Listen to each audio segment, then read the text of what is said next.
Assalamualaikum warahmatullahi wabarakatuh. Perkenalkan, nama saya Muhammad Abdul Wadid Ghazali dari kelompok Bootstrap. Di sini saya akan menjelaskan tentang inspirasi tokoh Sultan Hasanuddin. Sultan Hasanuddin sejak kecil memiliki bakat di bidang kepemimpinannya. Hal itu dapat terbukti ketika ia mewakilkan ayahnya dalam sebuah pertemuan dengan raja-raja di Nusantara. Pada saat beranjak usia 21 tahun, ia sudah diangkat menjadi kepala urusan pertahanan kerajaan Goa. Ketika beliau telah menduduki posisi sebagai Raja Goa ke-16, banyak sekali tantangan yang harus dihadapi Sultan Hasanuddin dan rakyatnya, terlebih melawan penjajahan. Bahkan yang paling menyedihkan yaitu ketika Sultan Hasanuddin harus berhadapan dengan pasukan yang dipimpin oleh Arung Palaka dan Kapten Joker pada tahun 1666. Dalam peperangan tersebut, Sultan Hasanuddin tidak pernah gentar maupun takut kepada pasukan Belanda, sehingga pasukan Belanda, bahkan dalam keterpurukannya pun Sultan Hasanuddin terus melawan para pasukan Belanda, sehingga pasukan Belanda mengalami banyak kerugian dalam perang tersebut. Pada tahun 1669, kerajaan Goa harus ditaklukkan oleh pasukan Belanda. Di saat terakhir pun Sultan Hasanuddin rela melepaskan jabatannya sebagai Raja Goa dan menolak untuk bekerja di bawah kekuasaan Belanda. Sehingga Sultan Hasanuddin dijuluki sebagai ayam jantan dari timur, atau bahasa Belandanya adalah De Hanjes van het Oosten. Dalam buku Amir Hendarsah yang berjudul Kisah Heroik Pahlawan Nasional 2009 mengatakan bahwa julukan itu ada karena keberanian dan kegigihan Sultan Hasanuddin memimpin perjuangan menentang pasukan Belanda. Di masa sekarang ini banyak sekali warga di Indonesia yang memiliki jiwa kompetitif atau jiwa saing yang sangat tinggi, baik anak-anak maupun orang tua. Bahkan perjuangan para pahlawan nasional di Indonesia pun tidak mudah.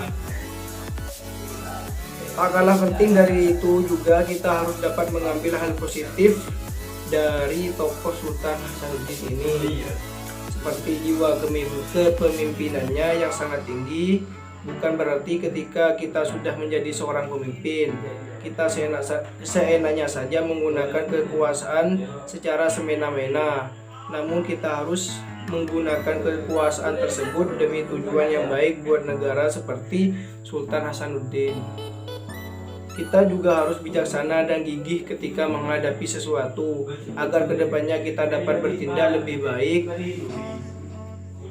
Dan yang terpenting yaitu semangat dari para tokoh-tokoh pahlawan nasional jangan pernah padam dan jangan pernah hilang, sehingga kelak di masa mendatang kisah heroik para pahlawan kita tidak dapat terlupakan.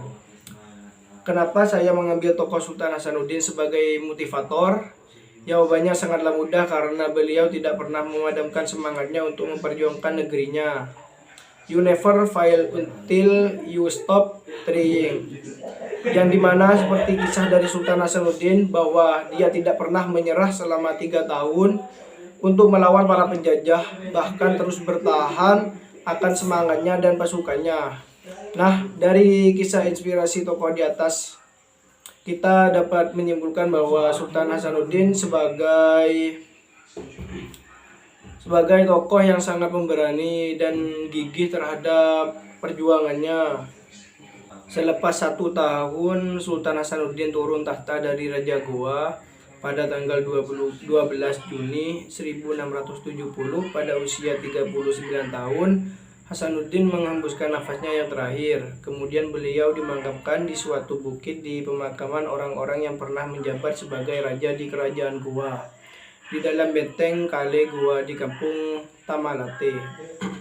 Sultan Hasanuddin diangkat sebagai pahlawan nasional pada tanggal 6 November 1973 berdasarkan surat keputusan Presiden. Sebagai seorang pahlawan nasional yang memiliki andil yang sangat besar bagi Indonesia, khususnya wilayah timur, kita sebaiknya untuk menghormati dan menghargai jasa Sultan Hasanuddin semasa hidupnya untuk menjaga keutuhan wilayah Indonesia. Sekian dari saya, inspiratif dari Sultan Hasanuddin, yaitu yang dapat kita ambil adalah semangat dan tekad dari Sultan Hasanuddin. Sekian dari penjelasan dari saya. Assalamualaikum warahmatullahi wabarakatuh.